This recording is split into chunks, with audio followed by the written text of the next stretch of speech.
The phone rang sharply next to the sleeping Terry Gilson. He woke up abruptly. "Oh, what is it?" he growled. The phone rang again. He picked up the receiver. "Hello?"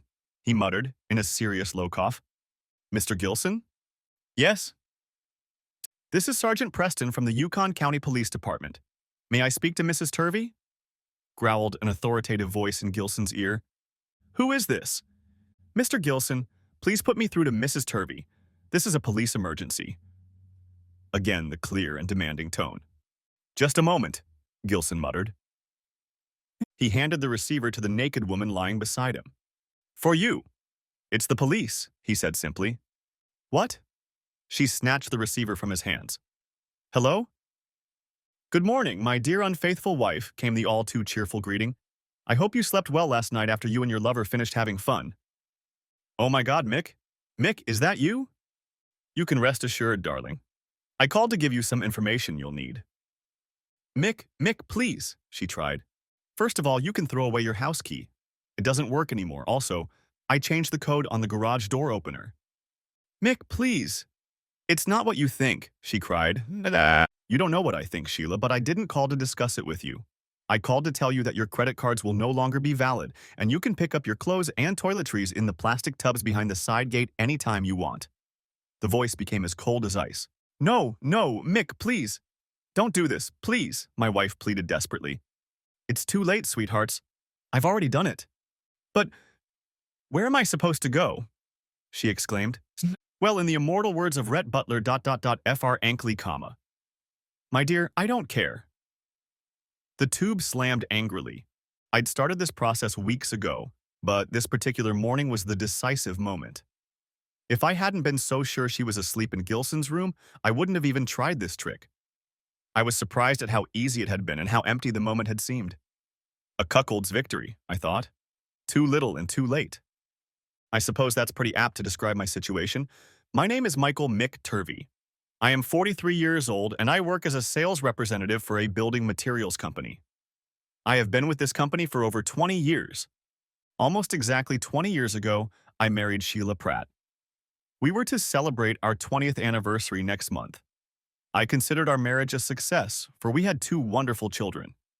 Our first, Angela, my angel, was born a year and a half after we were married, and Ben, our son, was born 2 years later. I loved my wife and children wholeheartedly. They were the meaning of my existence. No man could be prouder of his family than I was. We lived in a modest home, but it had everything a family could want. The 3-bedroom split level was our second home, purchased 4 years ago. It wasn't new, but we made an effort to update it and make it our own. A new kitchen, then a finished basement with a workshop for me, and a large family room that the kids could use for their entertainment. A garage where we actually parked our cars, and then new furniture for the living room and dining room. I felt like we had the perfect life. I met Sheila when we were both in 11th grade. She was a pretty blonde with a nice body, so it wasn't hard to notice her. She tried out for the cheerleading squad, but was unsuccessful. I played receiver on the soccer team and thought we might make a good couple. I asked her out right after school started in the fall, and she said yes. We dated for a few months, and during that time, Sheila matured into a very pretty girl. I wasn't the only one who noticed. I thought we were dating, but there was no way Sheila could confirm it. The next thing I knew, our quarterback Terry Gilson asked her out, and she said yes. I couldn't understand it. I thought we were a couple, but apparently I was wrong. Gilson was the star of our team. He was a big, talented high school senior with a strong arm and a will to win that I had never encountered before. As a quarterback, he was a coach's dream and a coach's nightmare. He had tremendous talent and fearlessness, but he just couldn't follow orders. As the rest of the team realized, Terry was not a team player. Terry was just Terry. Our team finished that season with a winning record, but I wondered how much better we could have been if Terry had stuck to the coach's script instead of making it up as he went along. For all his talent, he was undisciplined and very frustrating for all of us who worked in his shadow. Terry often bragged about entertaining every cheerleader at least once. I was grateful that Sheila wasn't a cheerleader, but I wasn't sure that would protect her. It made no sense to me to be mad at Gilson. He was what he was, a ruthless womanizer. He viewed these young girls as meat on his plate, and he was going to enjoy them. I was hurt that Sheila had fallen for him, but I knew there was nothing I could do about it. Next year, Terry would be gone, and Sheila and I would still be here. Maybe I still had a chance, but it didn't happen. I started dating Marilyn Erlacher. Since seating at our school was most often alphabetized, Marilyn sat behind me most of the time and had me in her sights. Marilyn was a nice girl, but it wasn't what I was looking for. I wanted something more exciting, but it was too much of Miss Erlacher. We got along fine, and I think she was impressed that a soccer player was interested in her, but that was the end of it. In the spring, I started looking for her replacement.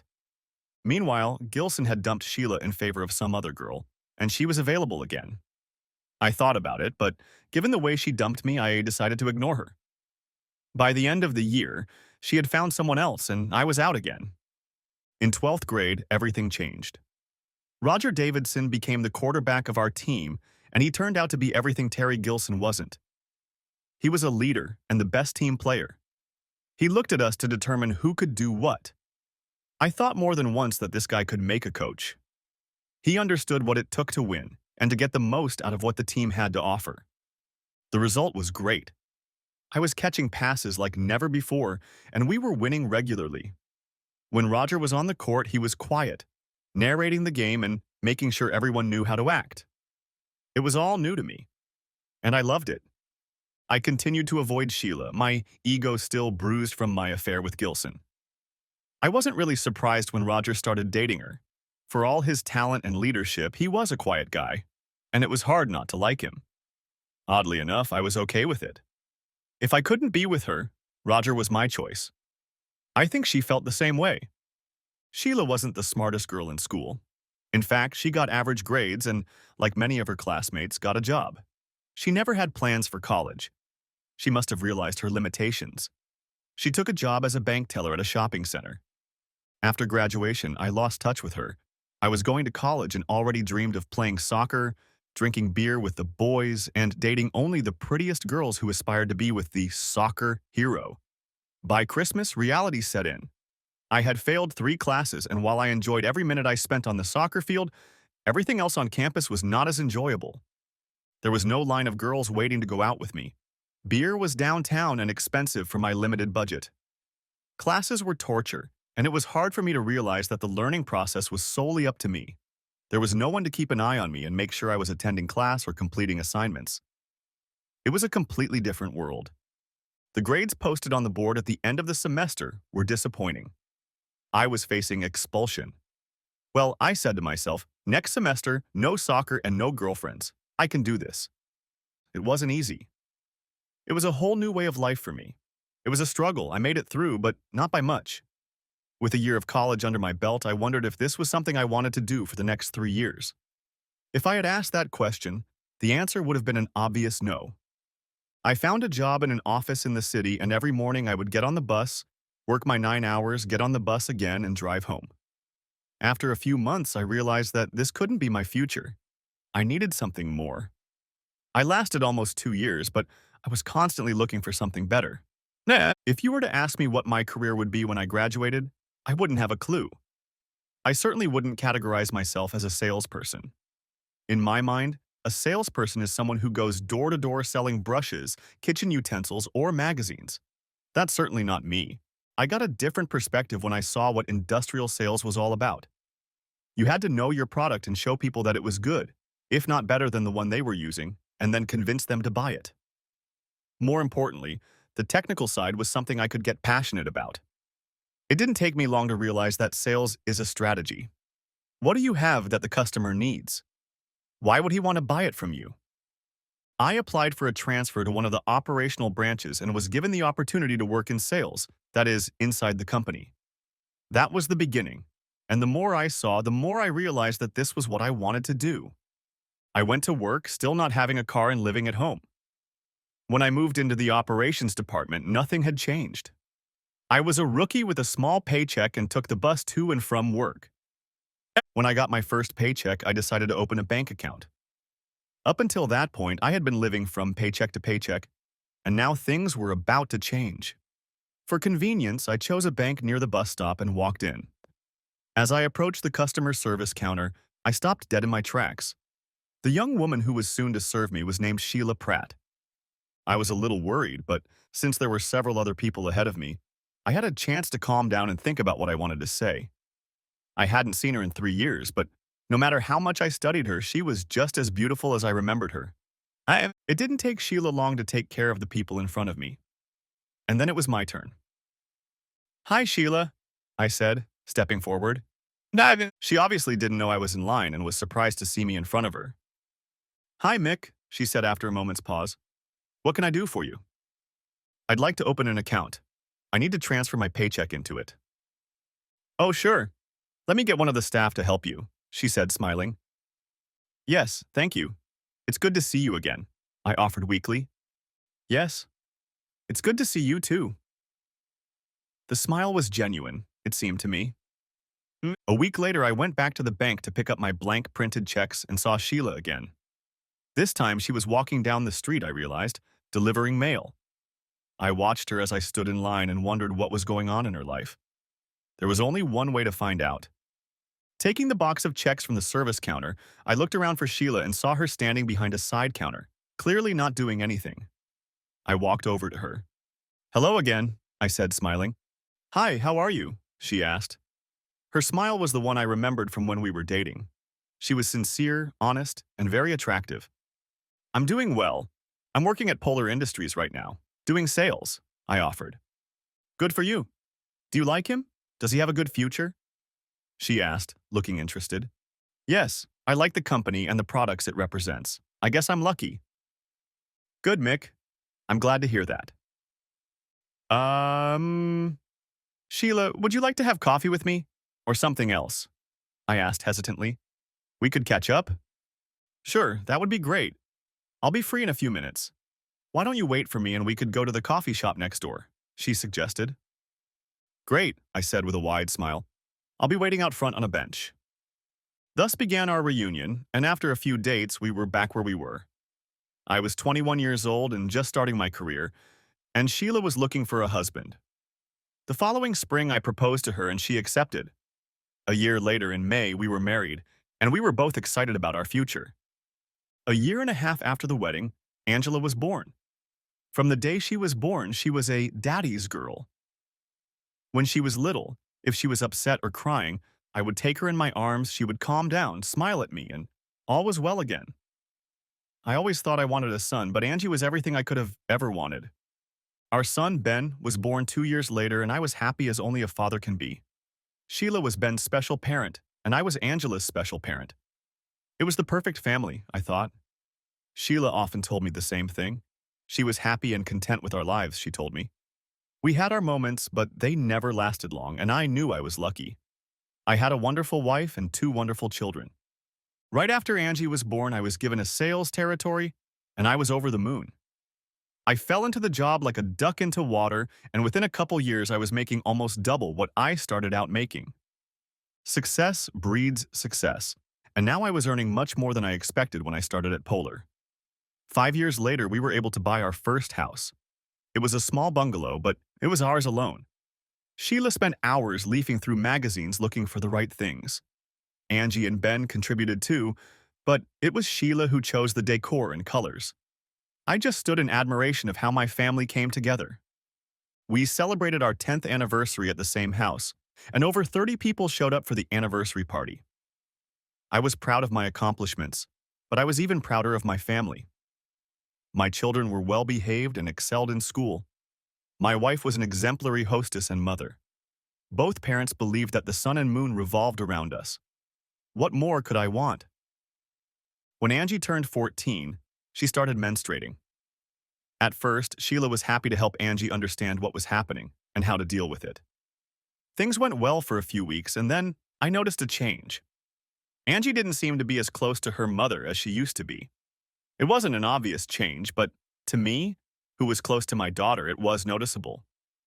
I could not find a reason for this change in attitude, and discussing it with Sheila proved frustrating. She did not want to discuss or even acknowledge this change. She claimed it was my imagination and a man's inability to understand female psychology. I was still concerned, but since the rest of the family didn't seem to be affected, I let it go. Ben always seemed to be on guard. He and his mother were very close, and although I loved him as much as Angie, I knew that if there was a serious problem, he would turn to his mother for help first. It didn't bother me one bit. All families make alliances with their parents, and they were to be recognized and respected. Through my success, I continued to climb the career ladder. And while I realized that sales management was probably not what I was cut out for, I wanted to at least be offered the opportunity. I had my most productive and profitable territory, and I wondered what it would take to get to the next step. It finally dawned on me that in order for such an opportunity to arise, a position would have to be filled. Shortly after Angie entered high school, Sheila came to me and asked if I would mind if she went back to work. She had been a stay-at-home soccer mom for 16 years and felt she needed something to do besides washing, ironing, and sewing. I couldn't think of a single reason why not, but asked her to make sure that whatever she chose to do wouldn't interfere with the children's lives and our ability to enjoy free time together. She assured me that it would not interfere. After months of searching, she found a job at a car dealership as a receptionist. It wasn't full-time and it suited us both. She had to work there in the mornings from 9 to 1 o'clock, Monday through Saturday. Since I played golf on Saturday mornings, I figured this schedule would suit me just fine. It didn't pay much, but we didn't starve and the extra income could be used as vacation pay. If it suited her, it suited me. Our life went on for a few more years until one day Sheila came home with a disturbing message. "You know what, Mick?" she said, not without some trepidation. "What?" "Terry Gilson's back in town," she said, watching my reaction carefully. "Oh, what brought him back?" "You know his father is a big businessman. Terry is now the assistant general manager at his father's dealership," she said, still not as nonchalant as she wanted to appear. "And what dealership is that?" I asked, knowing the answer perfectly well. Uh, our, where I work, Century Ford," she replied, stammering. "And what does that mean to you?" I asked, starting to see something else creep into the picture. Uh, I'll be, I've been asked to take him on as an assistant," she finally mumbled. "Wow, that's a big step. From part-time receptionist to assistant, to the assistant general manager. I didn't realize they had such a large staff." I'm sure my tone was sarcastic and I didn't try to hide it. "You don't sound very happy about something," she remarked. "No, you've been dating Gilson. I've been playing with him. We both know what kind of guy he is. He bragged about all his conquests. Is your name still on his list?" It was a cheap shot, and I realized it as soon as it sounded. "That's a terrible thing to say. Are you telling me you don't trust me?" she demanded. I had to pull back. "No, I'm saying I don't trust him." No. Her face reddened, and for the first time in a long, long time, she was really angry. "Mick, take that back. You have no right to accuse me of anything, and what's more, you just said I can't be trusted," she muttered. "I made no such statement. I said I didn't trust him. I said we both know what kind of snake he is. It may have been 20 years, but leopards don't change spots." I made sure she understood that I wasn't backing down an inch. "Just ask yourself," I continued. "How can a part-time secretary go from entry-level employee to assistant to the boss's son in one step? I'd like to know," I demanded. "Because I have the talent for the job," she snapped back. "Terry said I was just made for it. You don't think I have the ability, do you?" she asked. I don't. I don't work there. But one thing I do know is that this whole deal is a typical Gilson deal. He's setting you up, and you'd better be very careful, my dear." Now I was standing right in front of her. She couldn't help but understand my misgivings and suspicions about Terry Gilson's motives. One could only hope that my message had reached her. "You're jealous. You don't want me to succeed because it will make you look bad. That's the thing. You're jealous," she scoffed. The argument was going nowhere and she wasn't listening. I sighed heavily, turned around and went down to the basement for a cold beer and some time to think. I had no illusions about Gilson's motives. He had seen an attractive woman he thought he could get without much effort. What did it matter that she was married? Perhaps he remembered me from high school and didn't think I was much of a liability. I would keep a close eye on the situation, of that I was sure. It was a week before we returned to the calm waters of the house. My argument with Sheila had unfortunately been overheard by our children. It was hard not to overhear as we were both raising our voices. As always, once things had calmed down, Angie came to me when I was alone. "Hi, Daddy. Are you okay?" Hi, Angie. Yeah, I'm fine, I lied. I couldn't help but overhear the argument, she admitted. Who's the guy, Gilson? The one your mom dated in high school. He was our quarterback and I played with him all year. I tried to warn your mom. He's not a very nice guy and doesn't have much respect for women, I said sadly. I don't think you told your mom what she wanted to hear, she said softly. No, I think not. I think she sees this as a big opportunity and important work. She's probably going from part-time to full-time, so I think there will be some changes in our routine, I suggested. That's okay, Dad. I can help with meals and laundry and stuff. I think she'll be making a lot more money now, don't you? Maybe. We haven't talked about it. I'll just wait and see, Angie. I hope this doesn't turn out to be a big mistake for your mom, I said, putting my hand on her shoulder and pulling her to me. I just hope everything turns out okay.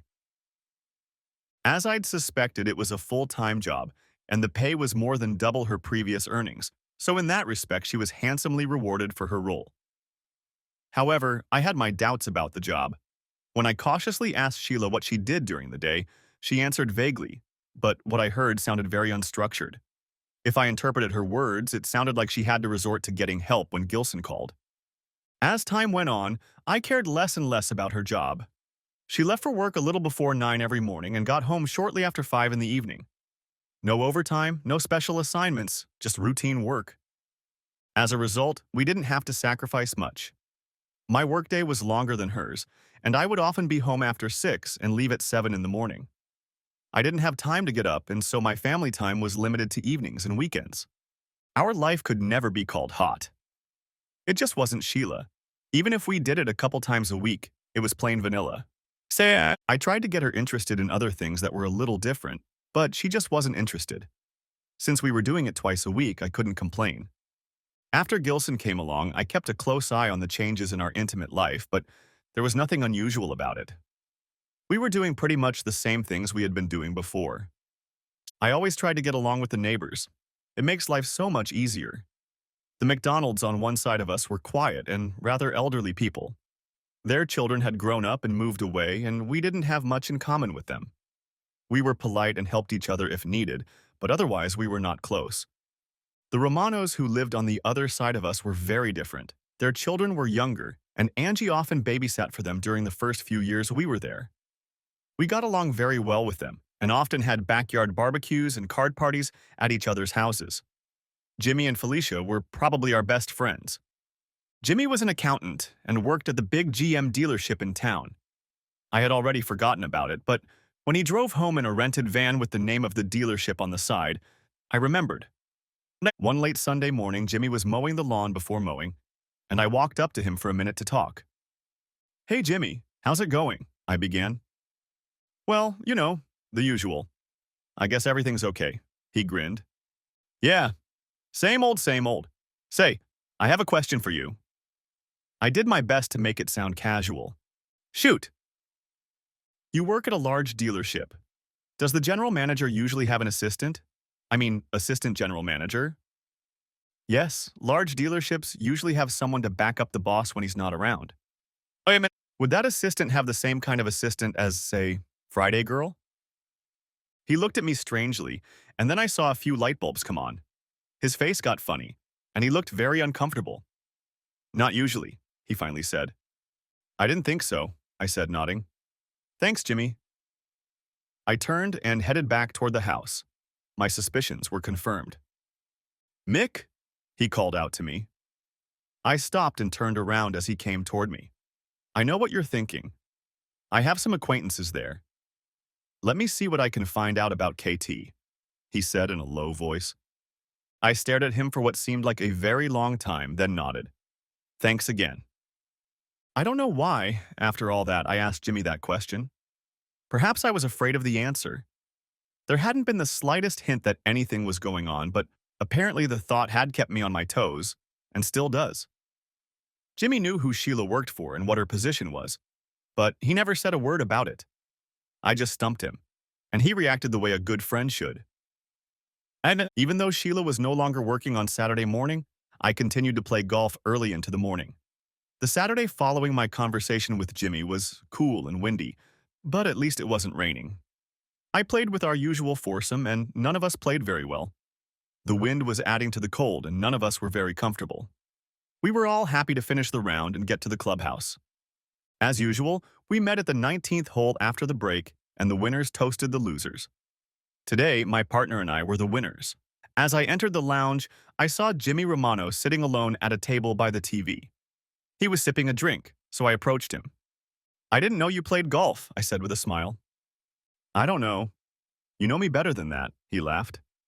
"What brings you here?" I asked, almost guessing the answer. "I wanted to talk to you alone," he said, suddenly becoming serious. I nodded. I was sure that was the case. "Give me a minute to settle with the winners, and I'll be right back," I promised. It didn't take me long to buy drinks for the boys and explain that I had to step away to meet someone. 5 minutes later, I was already sitting at Jimmy's table. "So I can assume you heard something about my recent question," I said, leaning back in my chair. "Yeah.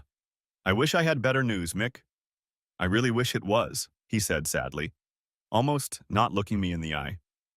"Tell me straight, Jimmy. I can handle it," I said with more confidence than I felt at that moment. "Gilson is probably the most unpopular guy at this dealership. People I've talked to think he's a leech on the side of the business and completely useless. He goes around pissing off everyone he encounters. He has nothing to do because no one wants him to do anything. He'll only mess things up, as he's proven more than once." Jimmy stopped and sipped from his glass. "No surprise there," I said, trying to remain calm. "So where's Sheila?" He looked at me with a look of exhaustion that I'd never seen on his face before. He really didn't feel like telling me what he was about to tell me. "Sheila sits in his office most of the day, occasionally typing letters and bringing him coffee. The only time she acts fast is when old man Gilson shows up, and she quickly disappears into the parts department or the employee break room. When the old man leaves, everything goes back to normal," Jimmy says. "I guess old man Gilson doesn't know about Sheila and her mysterious job," I said sullenly. Jimmy only nodded. Then he paused, and I realized that there was more to it. "Spill it, Jimmy. I won't bite," I promised. "The two of them go out to lunch about twice a week.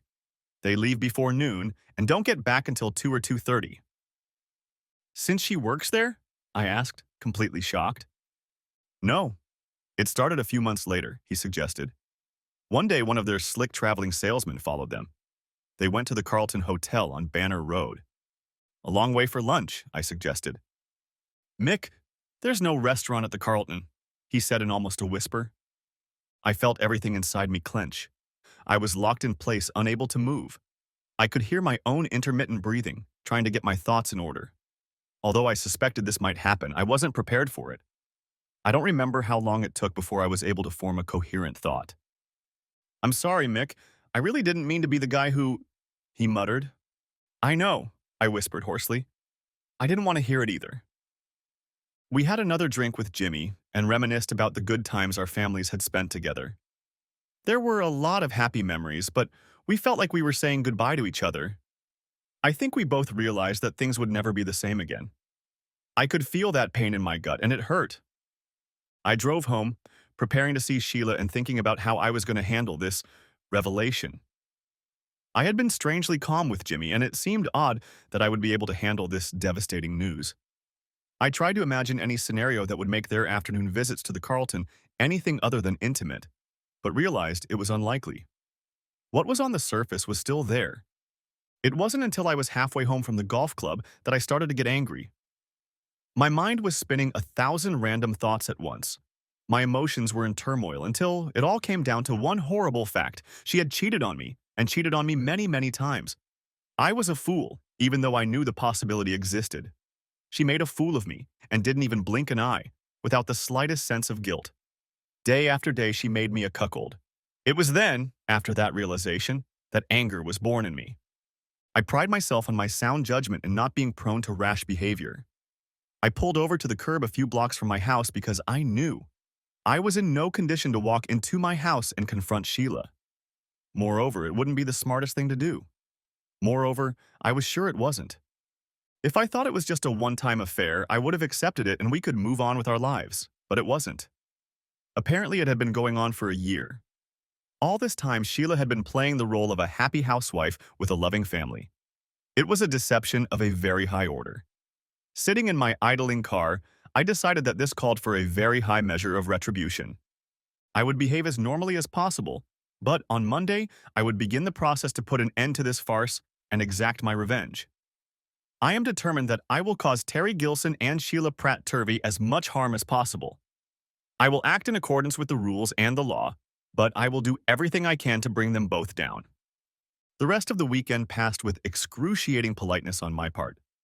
I kept a low profile, not allowing my anger and frustration to spill out onto my family.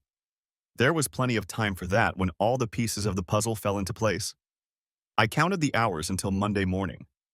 When Monday finally came, I got up earlier than usual and was out of the house well before 7.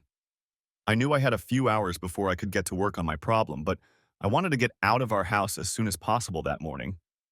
I knew that my sales manager, Larry Coleman, was already in the office and I needed to talk to him about taking some time out of his day to solve my problem. Our conversation took over half an hour. I knew he had guessed what might be going on in my family life when I explained what I wanted in terms of a vacation, and thankfully he was receptive and agreed. He turned out to be a nice guy and I enjoyed working with him. Just after 9 in the morning, I called David Murnay, our family lawyer, and asked for advice on a family matter. I knew this was not his specialty and was not surprised when he referred me to Lydia Pankratz. I had met Lydia in passing once or twice and had heard she was a very good divorce attorney. She wouldn't come cheap, but at this point the expense was the last thing on my mind. That afternoon I had an appointment with Lydia for late afternoon. I knew I would be late, so I called home to leave a message. Angie picked up the phone, which surprised me. "Hi, Angie. What are you doing home?" "Teacher Professional Development Day," she said with a slight sneer. "Ever notice how they're always on Fridays or Mondays?" "Yeah, I've noticed. Look, I have a late meeting tonight and I won't be home until 7, I think. Let Mom know, okay?" "Sure, Dad. Say, are you okay?" she asked with curiosity in her voice. "Yeah, sure. Why do you ask?" "I don't know. You weren't like yourself this weekend. You weren't sick or anything, were you?" "No," I lied. "I'm fine." "You must have an overactive imagination," I laughed. We signed off and I hung up the phone, wondering if Sheila had noticed my unusual behavior. She didn't say anything, but maybe she was being cautious. I'd have to watch for that. I didn't want to tip too soon. Meeting Lydia came as a shock to him in many ways. To begin with, whatever the reason, Sheila got half of everything in the divorce. The house, the cars, everything.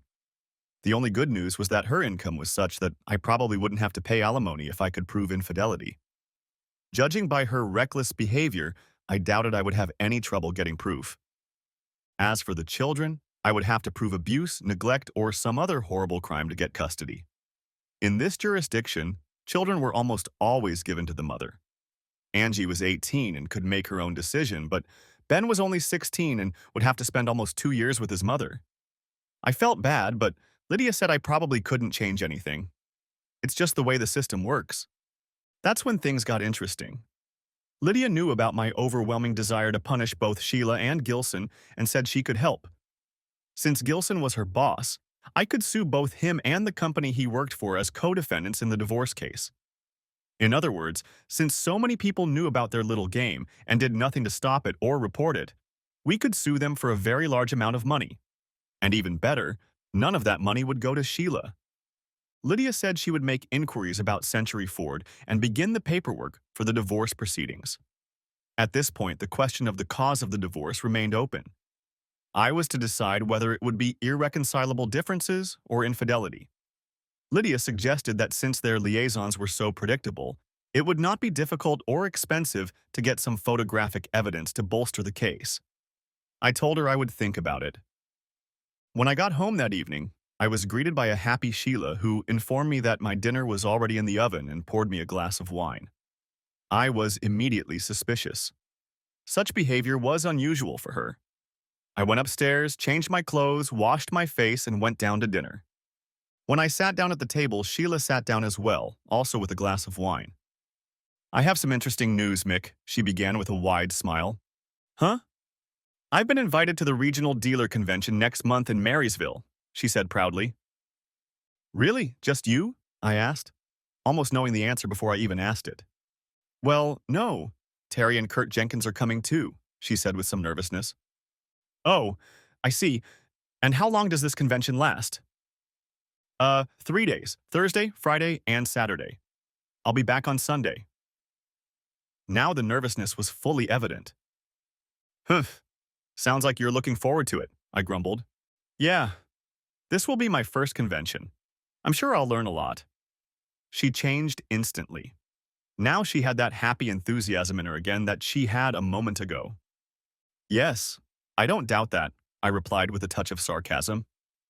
As my mind caught up with my emotions, I began to realize that this might be the opportunity I was looking for. She almost set herself up to be caught. So, you're okay with this? She asked uncertainly. Yes, darling. I don't mind. I trust you. I know you won't do anything inappropriate, I said, with as straight a face as I was capable of. I only saw the blush on her face for a moment before she stood up, leaned across the table, and kissed me. Thanks, Mick. I finished my meal in silence, and Sheila went back into the living room to watch some mindless TV program. I found it odd that I wasn't upset or angry or anything. I was numb. I had just let my wife go out of town for 3 days and have fun with some asshole I hated, and I felt nothing.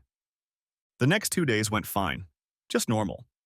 I was doing okay at work, but my head was a mess of thoughts, and I was wondering how it was all going to turn out. I started thinking about Ben and Angie. What would they think? How would they react? When I destroyed their mother, would they hate me?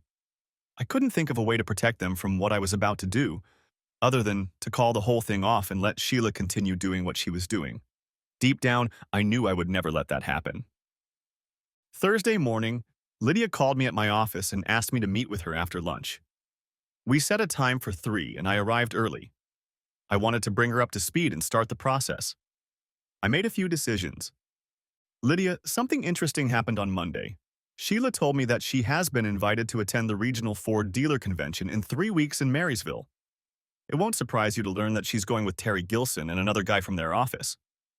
I paused, waiting for her reaction. You're right. There's nothing surprising about it. My sources say this whole thing was set up a long time ago. I guess she finally got up the courage to tell you on Monday, she said calmly. Yes, Monday. How did you find out? I asked with a smile. Well, it's a trade secret. But let's just say she's not as smart as she thinks she is, Lydia grinned. I've decided that we should try to get some pictures.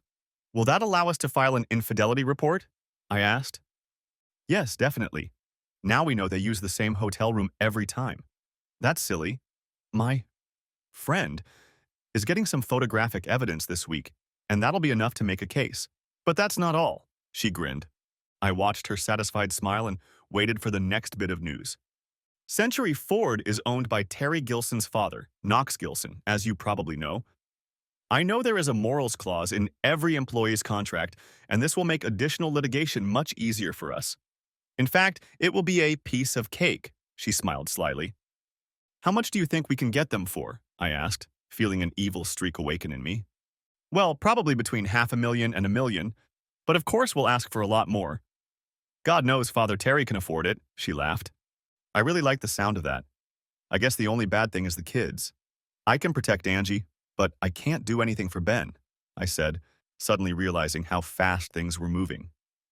I know, and there's not a damn thing I can do about it. Unless we get a judge who thinks Sheila is scum, we're going to have to live with it. I'm sorry, but I wish it wasn't so, she said with genuine pity. All right, Lydia, thanks for the shovel work. I'll let you know when and where the convention is and what hotel she's staying at, in case your boyfriend can't figure anything out before then. I'm tired. All this confusion had taken all the energy out of me. I wanted to go home and go to bed for a week or 3, hoping it would all be over by then. Of course, I knew that wasn't going to happen. There was still a long way to go. I managed to get through the next 3 weeks without arousing Sheila's suspicions. Maybe she wasn't paying attention, or maybe she was so sure of herself that she didn't worry about it. On the eve of her departure, she packed and carried her suitcase and travel bag to the front door, preparing to leave in the morning. She had no idea what was in store for her this weekend. When I got up Thursday morning at the usual time, Sheila was already up and eating breakfast. She was definitely anxious to get on the road as soon as possible, and she paced nervously around the kitchen. You're up early, I remarked coldly. Yeah, I just wanted to make sure everything was taken care of before I left. Don't worry about that. Angie will take care of the household chores and I'll help her on the weekends. I take it you'll be home Sunday morning? I suggested. I'm not sure if it will be in the morning or afternoon. We'll have to wait and see. It's Terry's car, so I'll let you know, she said hesitantly. She avoided my gaze. She knew what she had to do, but she didn't want to look me in the eye and admit it to herself. She didn't need to know that there was no getting away from this weekend. Have a good time and be on your best behavior, I said without a fraction of sarcasm. She threw me a brief glance and then continued her uncoordinated activity. I couldn't recall ever seeing her so nervous. Perhaps she sensed a change in my attitude and was afraid I might recognize or suspect something. I couldn't tell. I finished my coffee, kissed her lightly on the cheek, and left for the office. All day I wondered if she thought I knew something. It could have ruined my surprise, and that would have made me very upset. I didn't tell Lydia or anyone else what I planned to do early Sunday morning. When I got to the office, I called Lydia, and she quickly picked up the phone. Lydia, can you confirm that we have pictures of Gilson and Sheila in action? I quickly asked. Yes, we have them, but I don't think you'll want to see them. Maybe after it's over, but for now, let us handle this, okay? She spoke in a muffled voice, and you couldn't tell from her tone that she wasn't happy. I assumed that the pictures would be quite defamatory. The only upside was that now it no longer mattered whether my little stunt on Sunday morning had worked or not. The matter was now settled. Are all the divorce papers ready? Yes, we can file them when you say so. I have a little surprise for her on Sunday morning, so I think we can deliver it at her parents' house on Monday morning. Can I confirm that on Sunday? I asked. Yes, but, Mick, you're not going to do anything stupid, are you? There was concern in her voice. No, absolutely not. I won't do anything that would mess things up, I promise. I hoped my statement had reassured this dynamic lady. I didn't want anything to ruin my plans. Good, I'm glad to hear that. Take care of yourself, Mick. I know these are hard times for you, but they will pass and you will move on. I know it, she said sincerely. Lydia, I couldn't have done it without your help. The only thing that remains difficult is telling the kids on Saturday about what's going on. I'm not looking forward to it, I admitted. I'm sure you're not. Good luck with that. If you need anything, call me or David, okay? Thanks. I signed off and silently hung up. And I thought about telling the kids that night, but changed my mind. Some of them might decide to call their mother and warn her. I wanted to minimize that risk. Sheila called around 8 o'clock that evening, and her voice was very chipper. She enjoyed herself at the convention and the various booths. She had a nice room, and the restaurant served very good food. She talked to me briefly, but spent more time on the phone with Angie and Ben. She gave us her room number, 1228. When the kids went to bed at the usual time, 10 o'clock, I waited until I was sure they were asleep and then called the hotel and asked for room 1228. If Sheila answered, I just wished her good night and said something nice. The phone rang at least 7 or 8 times, but there was no answer. I hung up. Sheila called on Friday night, again around the same time. As before, we had a brief conversation and then she talked to Angie and Ben. She spoke differently. Perhaps the excitement of the convention had passed, or maybe something else.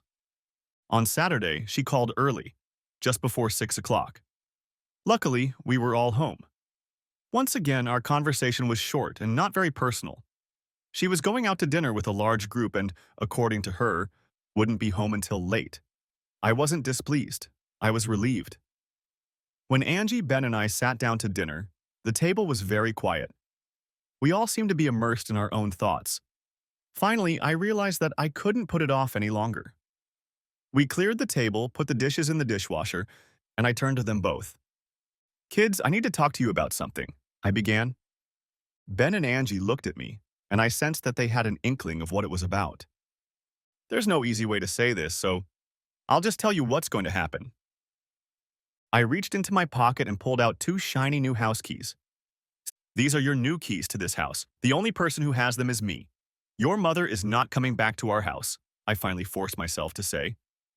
Angie gasped. Ben's eyes widened and his mouth dropped open. For the past year, your mother has been having an affair with her boss, Terry Gilson. She betrayed me, you, and her marriage vows. I can no longer live with her and will not allow her in this house. I paused. Oh, Dad! Oh, no, Angie cried. Why would she do that? I don't know, but to be completely honest, it's not the most important thing on my mind right now. I know it's going to hurt you. There's nothing I can do about it. She's been seeing Mr. Gilson at least twice a week for the past year. That's over 100 times. My anger started to come out, and I saw Ben wrinkle his nose slightly. This convention she's attending. It's nothing more than a smokescreen so they can be together for the weekend. Well, they're not fooling anyone, I grumbled. Dad, what happens next? Ben asked, still shocked by my statements. I filed for divorce, and your mother will be served with papers as soon as she gets back into town. Some other things will happen with Mr. Gilson, but you don't need to worry about them now. I will update you on them as they occur. I paused again. Surely they must have been shocked by my comments in the last 5 minutes. Does this mean I'll never see Mom again? Ben asked, on the verge of tears. No, I wouldn't do that to you, Ben. I know how important she is to you, and I wouldn't do that. Maybe you'll live with her from the beginning. When you're 18, like Angie, you can see both of us anytime you want. Angie, you'll be able to decide where you want to live. It will be your choice, I said, looking into my daughter's sad eyes. That sucks, Dad. It's splitting the family. It sucks, she said with tears in her eyes. Yeah, I know. Unfortunately, it's the courts that make those decisions, not me. I've thought long and hard about this. I suppose I could tell your mother everything I know and just move on with my life, but I can't do that. I have to admit I'm very, very angry with your mother. She lied to us. She lied to us. I don't think I can just turn the other cheek, I admitted. Ben turned and quietly walked up the stairs to his room and closed the door behind him. He's in shock, I thought. I'll go up and sit with him for a while after he's had time to realize what's about to happen.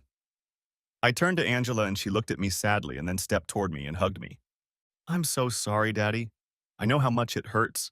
I can't believe she did it again, she cried. I threw my head back and stared at my daughter. Again? Angie nodded, lowering her eyes. Tell me, please, I said quietly. It was 4 years ago. My period had just started, and I was having trouble getting my period. One morning when I was in class, I started having severe cramps. I went to the nurse and she sent me home with a note from my mom about what to get. When I went into the house, she and Mr. Morissette were sitting on the couch. I must have screamed and ran upstairs to my room. I heard them talking and moving around, and then the door slammed shut. A few minutes later, my mom came into my room. At this point, Angie broke down and the tears began to flow in earnest. What happened next? I had to be patient. I had to let Angie tell me in her own way. Mom said if I told you or anyone else, you'd get divorced and I'd never see you again. She said the courts always give custody to Mom, and you'll be so mad at her you'll probably move out and I won't see you at all. She looked up at me and shook her head. I was scared, Daddy. I believed her. I couldn't lose you.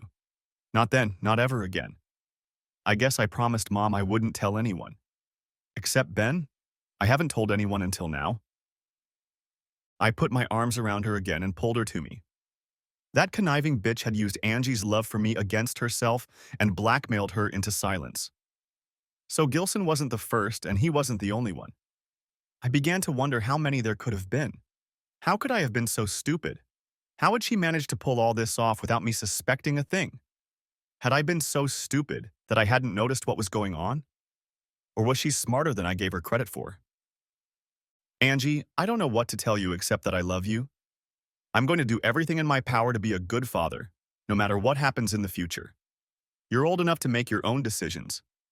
And I want you to know that whatever decision you make, I will support you, and it won't change my love for you. I didn't think I could say anything else. Thank you, Dad. I know that, and I know I want to be here with you.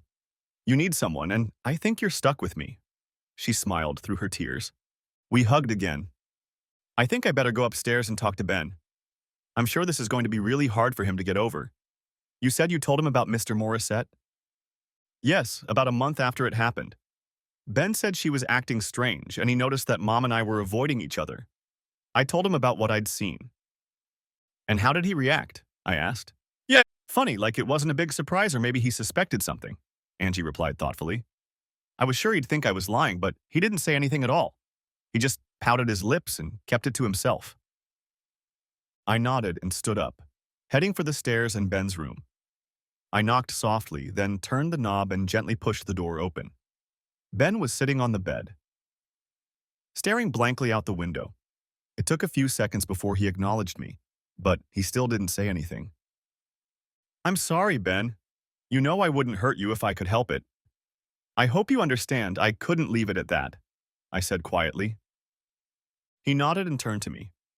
"I'm sorry too, Dad. Mom really hurt a lot of people, didn't she?" He said in a barely audible whisper. "Yeah. Yes. I don't know what will come out of all this, but I'm sure your grandparents will be very upset with her," I replied. "Why, Dad? Why?" "I have no idea, Ben. She's never once hinted to me that she's unhappy or dissatisfied with her life. Not a single hint," I repeated. "I hate her," he muttered suddenly. "No, no, don't do that, Ben. She loves you. You can be sure of that. It's something else, something I don't understand. Maybe she doesn't either. But don't let your anger consume you. I know you love her. Perhaps in time you can forgive her. I know she would never want to hurt you or Angie. Never," I said, in as positive a tone as possible. He turned to me again with a devastated look. I put my hand on his shoulder to reassure him. After a few minutes, I got up and walked out of his room, closing the door behind me. After I woke up Sunday morning, all hell broke loose. Sheila tried to call home, but I got Angie and Ben on the phone and we headed out to breakfast. We may not have had much of an appetite, but we needed to get out of the house. I also turned off my phone and asked Angie to do the same with hers. I didn't want Sheila to piss her off over nothing. So I told the kids what I had done by calling early in the morning, and Angie laughed. Ben smiled, and I realized they approved of him. Why didn't I feel better then? After breakfast, we drove to the park by the river, and the three of us went for a walk. I think in some strange way we all felt better. Perhaps because the tension and anticipation of what was about to happen had subsided. Angie and Ben knew what was going to happen next, and they knew when it was going to happen. I, on the other hand, had a knot in my stomach that didn't want to loosen. I was beginning the process that would end with the dissolution of my marriage and the breakup of my family. I still had to talk to my parents, but that was one of the two important things I had to do today. Of course, I also had to call Lydia and tell her what I had done. I dreaded talking to George and Amy Pratt, Sheila's parents. We were close, and they adored their grandchildren. I wasn't sure how they would take the news or what side they would take. I decided to leave things as they were until Sheila made her own decision. She needed a place to live, and I suspected she would run home. I called Lydia Pancratz first. I told her about my little stunt, and she laughed at my recklessness, too. "Now that's something I'd never want to get. She grinned. "I hope you enjoyed yourself, Mick." "Not really. Cheap revenge, I guess. But now she knows, and she knows some of the consequences," I said, noticing the note of anger in my voice. "What about the kids, Mick?" "I talked to them last night, and I think things are stable. They're not very happy, as you can imagine. But they understand everything. And I think we'll have to wait and see what the long-term effects on them are," I said. "But I have one more surprise." "What?" Lydia looked confused for a moment. "Angie told me that, about 4 years ago, she caught her mother with another man. Sheila threatened Angie. She told her that I would divorce her, she would get custody, and they would never see me again. She blackmailed her into keeping quiet," I concluded. "Oh my God, could she really do that?" Lydia asked in amazement. "I thought I knew her. I was wrong.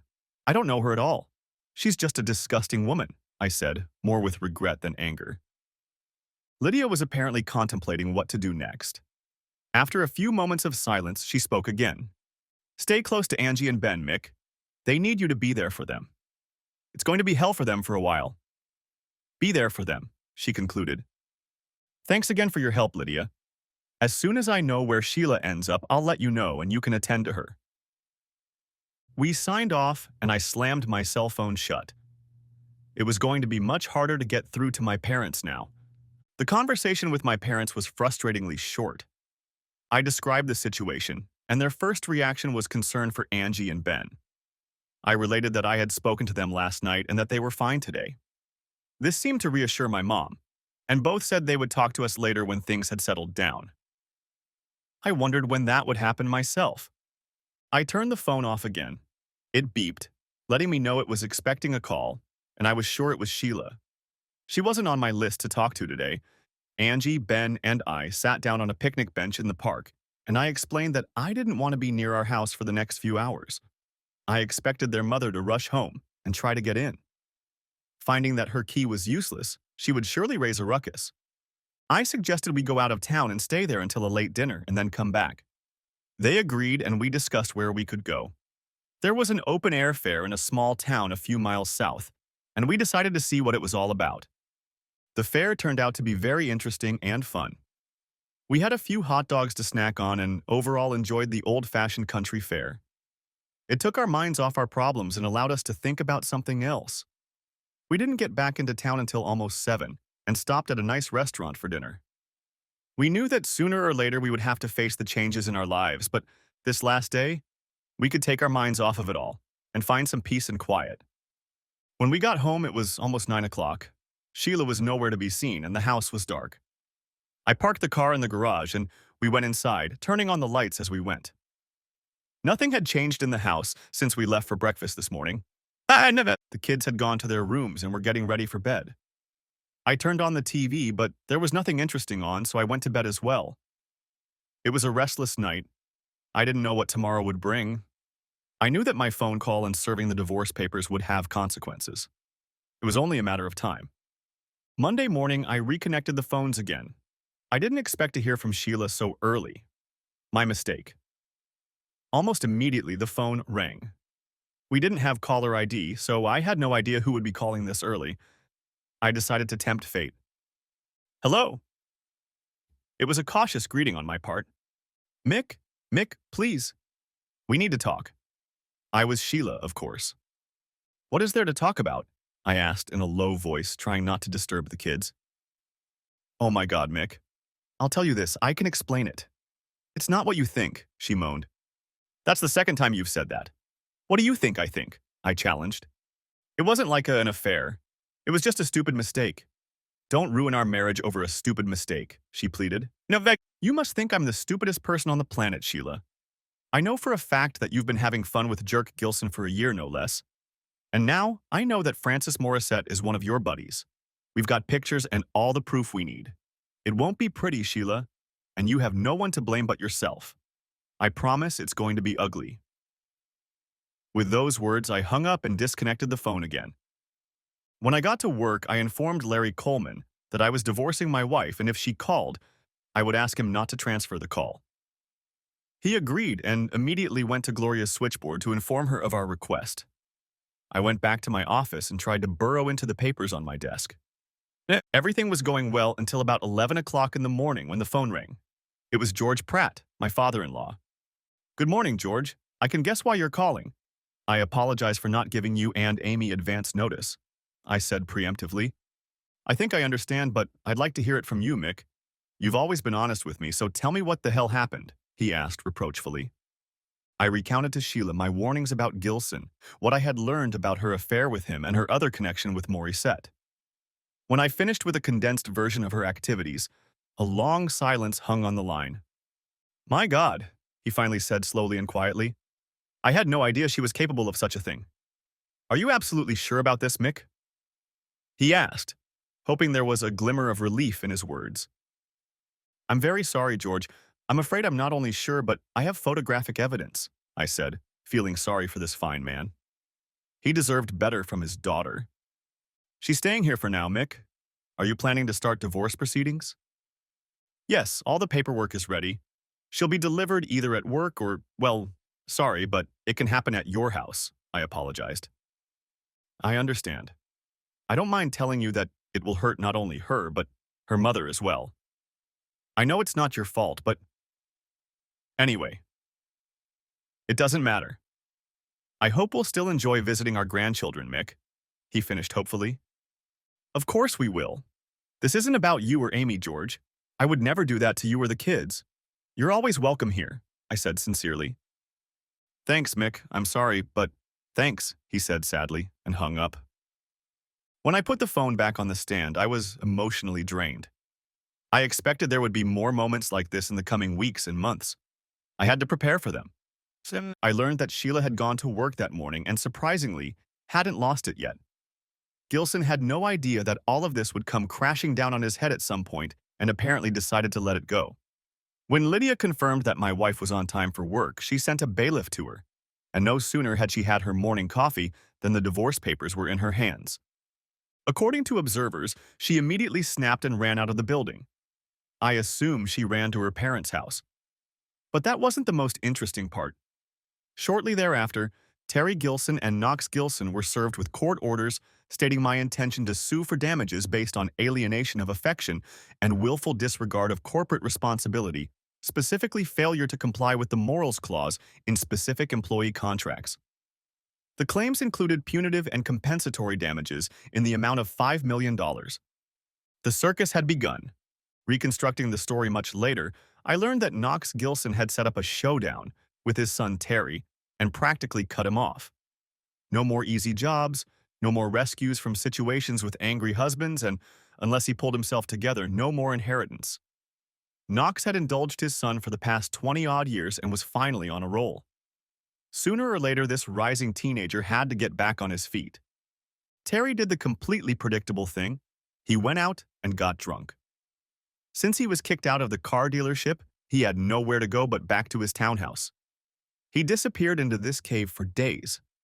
I knew the wheels of justice would turn slowly. Foolishly, Sheila decided to contest the divorce until Lydia provided her attorney with the evidence we had, including photographs. That was enough to beat the truth out of her. Lydia would do her best to limit the amount of my financial punishment, but worst-case scenario, she would get half of everything, a reward for her perfidy. The week passed agonizingly slowly. I went to work, but I couldn't pretend to be efficient. Larry was very understanding and patient, but I knew it couldn't go on like this forever. I needed to think about my future as a single man and a single parent. It was a daunting prospect. On Saturday, I was mowing the lawn in the backyard when I heard a noise in the driveway.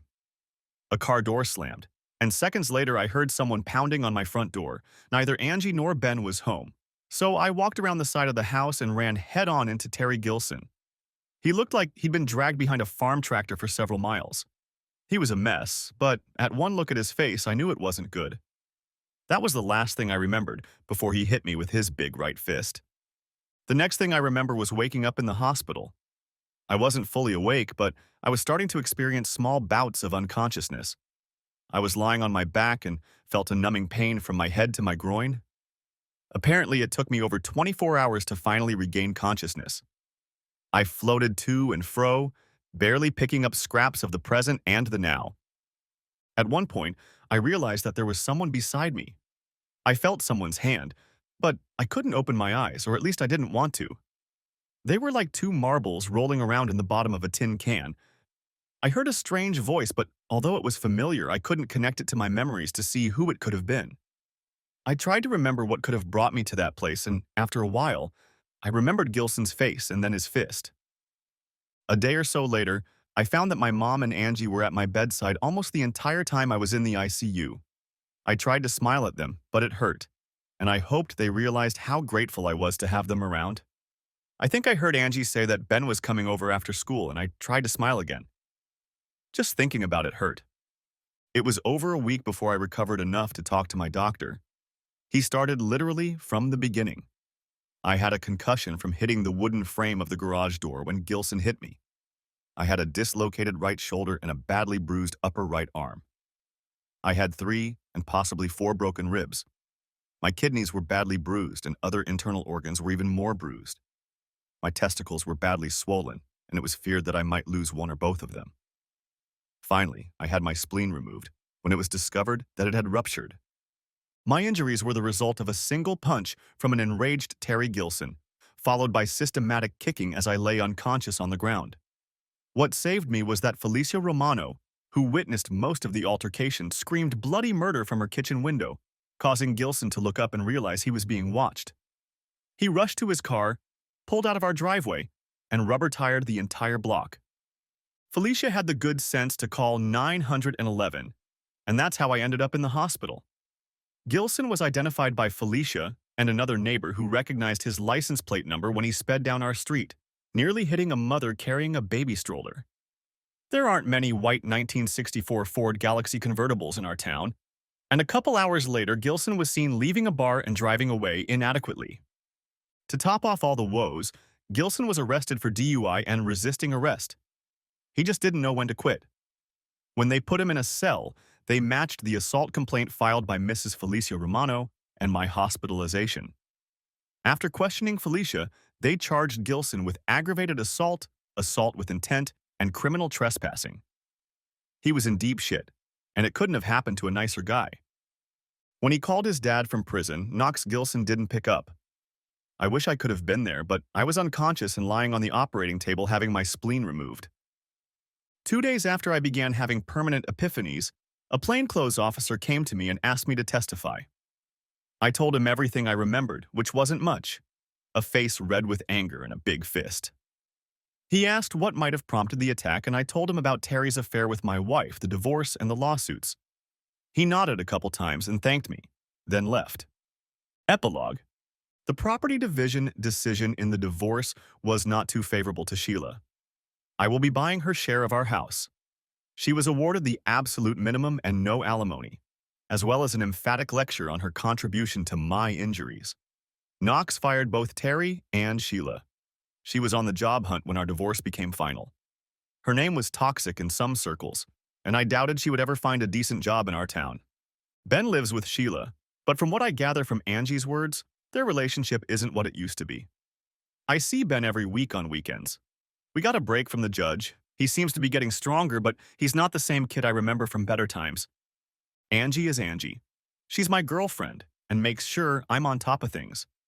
She manages the house, my diet and exercise program. If I didn't know better, she could be my mother. My folks have been a pillar of support for us and have helped us when needed. They have no idea how important that has been these past few weeks. I just didn't need to put any more pressure on them. George and Amy, thank goodness, have remained friends. They are deeply disappointed in Sheila, but she is their only child, and they feel obligated to support her in her time of need. Having Ben around is a big plus for them. In a way, they're spoiling him, but I don't mind. I just want Ben to get through this and come out in one piece. Angie comes in for a visit. She and her mother talk to each other again, but I get the impression it's an awkward relationship at best. The lawsuits, of course, never make it to court. Knox Gilson won't let it, according to my lawyer friends Dave and Lydia. We'll settle for a very large sum, and I'll be secured for years to come, even after taxes and legal fees. I already know I'll be able to pay for Angie and Ben's college tuition and provide them with a car. At least some good will come out of this whole mess. Physically, I've recovered as much as I possibly can. I lost my spleen, but my kidneys, ribs, and shoulder are almost healed. I go to physical therapy 3 times a week and will continue to do so for a while longer. I still have pains that come and go daily. The doctor thinks my testicles are functioning at 80%, but I haven't had a chance to have them tested yet. I don't have much enthusiasm for the opposite sex right now. When I have some money from the trial, I intend to buy Jimmy and Felicia something special. Jimmy has been there for me when I needed him, and Felicia may have saved my life. Nothing would be too extravagant for these two. What happens next? I ask myself regularly. I'm still reeling from what Sheila did to us, but I suppose in time I'll get over the worst of it. I quit Polar Industries, or at least tried to. Larry didn't want to hear about it and said he was giving me an indefinite leave of absence. Someday I'll have a lot of money, and I've been trying to decide what I'm going to do with it. I think I know. Frank Clay, one of my best customers and an old friend from when I first started in sales, wants to retire and sell his building materials business. It's a good business with a well-balanced trade between retail and building clients. He is part of the Build Right buying group, and that helps him compete with the big stores. Dave Murney and I are going to meet with old Frank and see if we can make it happen. Ben was first in line to look for weekend and summer work when he heard about my plan. It doesn't change anything. I want to keep him close and make sure he's okay while he experiences the next few years. Adolescence is hard enough as it is, and then there's the broken family. I look at Knox and Terry Gilson and realize that this is what happens when you are not involved in your children's lives or not close enough to them. I have had a lot of time to think about what happened to me and our family. I will be the first to admit that I took it personally and wanted revenge to the fullest. I still feel the same way. Perhaps if I had only had to deal with Gilson, things would have been different. I guess I can imagine how he could have bewitched and charmed someone like Sheila, but when I learned about Morissette and how she blackmailed our daughter into silence, all thoughts of compassion vanished. Dave says Terry will spend 2 to 4 years in prison for assaulting me. We've talked about a civil suit too, but there will be no one to file it. His father disowned him. He has no job, no skills, and no prospects. When he gets out of prison, he'll be in his early 50s and a bleak future awaits him. There's nothing more we can do to hurt him. Amazingly, Knox Gilson came to see me while I was in rehab.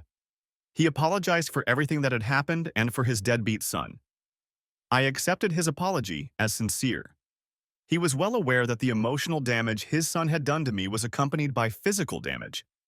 We shook hands and I took my opinion of Mr. Gilson Sr. up a notch or two. There you are. Sad story. I thought I had the perfect family. Hell, I was sure I had the perfect family. I can look back on the good times we had together, or with anger.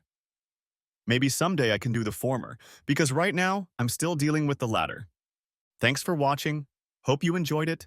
Subscribe to my channel and watch for the next video.